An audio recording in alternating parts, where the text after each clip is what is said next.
सोलापूर जिल्ह्यातील मंगळवेढा येथे एक काळीज पिळवटून टाकणारी घटना घडली आहे.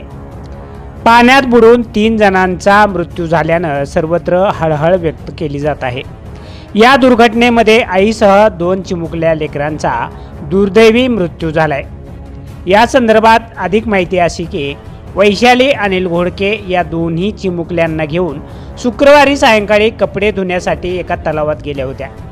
वैशाली घोडके यांच्यासोबत श्रेया आणि सोहम हे दोन्ही लेकरं होती. कपडे धुण्यासाठी घरात शेजारी असलेल्या तलावाकडे शुक्रवारी सायंकाळी 4 ते 5च्या दरम्यान त्या गेल्या होत्या, परंतु त्या घरी परतल्या नाहीत. मजुरीचं काम करणाऱ्या पतीनं बाग छाटणीचं काम करून घरी आल्यानंतर पाहिलं असता पत्नी व 2 मुलं दिसून आले नाहीत.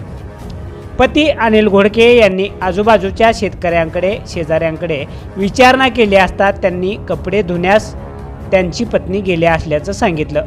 यानंतर अनिल यांच्या मनामध्ये भीती निर्माण झाली आणि इतका वेळ का लागत असेल याचं कारण शोधायला ते तलावाकडे गेले.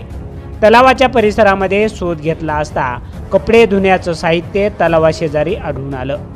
दोन्ही मुले आणि पत्नी मात्र दिसून आली नाहीत.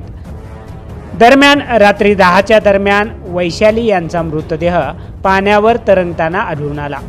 शनिवारी सकाळी घटनास्थळी पोलिसांनी धाव घेतली. यानंतर रेस्क्यू टीमच्या पथकाने शोध घेतला असता त्या 2 मुलांचा मृतदेह शनिवारी सापडला.